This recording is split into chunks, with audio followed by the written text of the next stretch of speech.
Good morning, brothers and sisters. So I was studying the book of Revelation, and I started to read Revelation 6. And for as many times as I've read the book of Revelation, I haven't really thought deeply about how it lines up chronologically. So I wanted to present what many of you may know already, but something that might be new to some of you regarding the chronology of the Bible and why I have personally changed my mind. And I don't know why it has taken me so long to do this, but let me just present this here. So you'll see here on the screen, there's a traditional view on how to see the seals, the trumpets, and the bowls as consecutive. That is, the seals play out and then opens up the trumpets that play out, and then it leads to the final bowl judgments. And each of the judgments get closer together like birth pangs as we approach the end. And this is a very popular view. This is a view that I've held for many years, but I have since changed. And I think we should all be open to learning and be willing to change our stance. So when you read the sixth seal of Revelation and compare it with what Jesus said about his coming in Matthew 24, it is hard not to see that they are describing the same event. And note that Jesus said that this is what happens right at the end, after the tribulation of those days. In Matthew 24, 29 through 30, we read, "But immediately after the tribulation of those days, the sun will be darkened, and the moon will not give its light, and the stars will fall from the sky, and the powers of the heavens will be shaken. And then the sign of the Son of Man will appear in the sky, and then all the tribes of the earth will mourn, and they will see the Son of Man coming on the clouds of the sky with power and great glory." Revelation 6, 12 through 17 says, "I looked when he broke the sixth seal, and there was a great earthquake, and the sun became black as sackcloth made of hair, and the whole moon became like blood. And the stars of the sky fell to the earth as a fig tree casts its unripe figs when shaken by a great wind. The sky was split apart like a scroll when it is rolled up, and every mountain and island were moved out of their places. Then the kings of the earth, and the great men, and the commanders, and the rich, and the strong, and every slave, and every free man, hid themselves in the caves and among the rocks of the mountains. And they said to the mountains and the rocks, 'Fall on us, and hide us from the presence of him who sits on the throne, and from the wrath of the Lamb. For the great day of their wrath has come, and who is able to stand?'"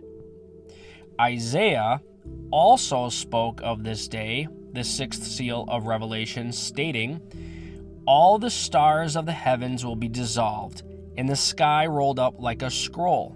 All the starry host will fall like withered leaves from the vine, like shriveled figs from the fig tree." Notice he uses the exact same language about the stars like figs falling that the sixth seal quotes from. And what is the context of Isaiah's prophecy? It is the second coming of Jesus. It is when he fights the armies of the world, soaking the mountains with blood, and even mentioning Basra, where he comes to at the second coming to save the hidden remnant of Israel. So the sixth seal in Revelation and the prophecy in Isaiah are all speaking of the same event and describing the events at the very end of the tribulation. Now there's a great earthquake, and the stars of the sky fall to the earth. Every mountain and island are moved out of their places. All the lights in the heavens are turned off. It's completely dark, and then the sky is split apart like a scroll, revealing something. The unbelievers on earth see something that completely freaks them out. I believe with the heavens split apart and rolled up like a scroll, they see the one who sits on the throne, and they are petrified. This ties into what Jesus says happens when he returns at the end of the tribulation. So, the sixth seal is not a mid-tribulation event. This is at the end of the tribulation. Well, what about the seventh trumpet? Does this indicate that it occurs at the end as well? Well, in Revelation 10 verse 7, it says, "In the days of the voice of the seventh angel, when he is about to sound, Then the mystery of God is finished, as he preached to his servants the prophets. And in Revelation 11, verse 15, then the seventh angel sounded, and there were loud voices in heaven saying, the kingdom of the world is become the kingdom of our Lord and of his Christ, and he will reign forever and ever. Now, two things are said to happen at the seventh trumpet. Number one, the mystery of God is finished. That is, all will see him, and there will be no more atheists. The whole mystery surrounding God will be finished. Okay? Number two, his kingdom is established. At the seventh trumpet, the kingdom of this earth will finally be the kingdom of our God. That is, Jesus will come and take possession of his property and set up his long-awaited kingdom on earth. We can see that along with the sixth seal, the seventh trumpet is at the very end, at Jesus' second coming. The seventh bowl is also at the end. Revelation 15 verse 1 says, then I saw another sign in heaven, great and marvelous, 7 angels who had 7 plagues, which are the last, because in them the wrath of God is finished. Revelation 16, then the seventh angel poured out his bowl upon the air, and a loud voice came out of the temple from the throne saying, it is done. And there were flashes of lightning and sounds and peals of thunder, and there was a great earthquake, such as there had not been since man came to be upon the earth. And then it says every island fled away and the mountains were not found. So I think we can agree that the seventh bowl presents the end as well. And note that the bowls are not said to contain exclusively the wrath of God, but that in them the wrath of God is finished. And note that when the seventh bowl is poured out, it is done. And there is again seen a great earthquake, which causes every island and mountain to flee away, similar to the language of the sixth seal. So I believe that the seals, trumpets, and bowls actually overlap, as you see on your screen here, bringing increasing labor pains and devastation as you progress through the final 7-year period known as Daniel's 70th week. The seventh seal. Now, the seventh seal itself has very little spoken about it.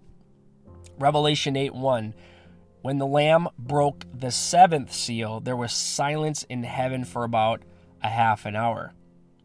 Now, obviously, this is a very brief period, but most see this as the calm before the storm, or better still is the brief pause, is because the world is right in the eye of the storm. I see the sixth and seventh seals being very close together. It could be that after the chaos of the sixth seal, with the darkness, the sky rolling back, the vision of the one on the throne, and the great fear overtaking men as they hide in the rocks, that there's a brief period of eerie silence. Both heaven and earth will be still, awaiting what comes next. I believe Zephaniah spoke of this day. Zephaniah 1:7. Be silent before the sovereign Lord, for the day of the Lord is near. The Lord has prepared a sacrifice. He has consecrated those he has invited. The prophet Zephaniah tied it in with the day of the Lord and the great sacrifice that occurs at the coming of the Lord in Revelation 19. So as heaven is silent and mankind inwardly trembles awaiting what comes next, this brief period of eerie silence will soon change as they see a sign in heaven pierce the darkness. It will be the sign of the Son of Man, and they will see him.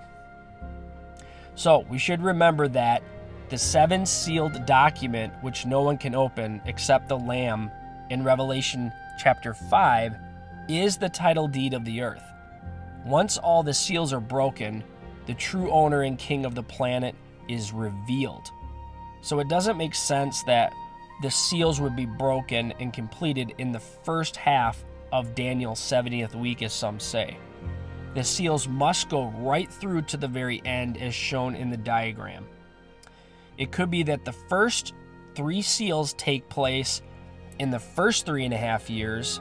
Seals 4 and 5, which speak of death and martyrdom for the saints, occur in the last 3.5 years leading up to the 6th seal revelation of Jesus Christ. We know from Daniel 7 and Matthew 24 that it is the second half of the 7-year tribulation that brings persecution and death of both Israel and the saints of that day.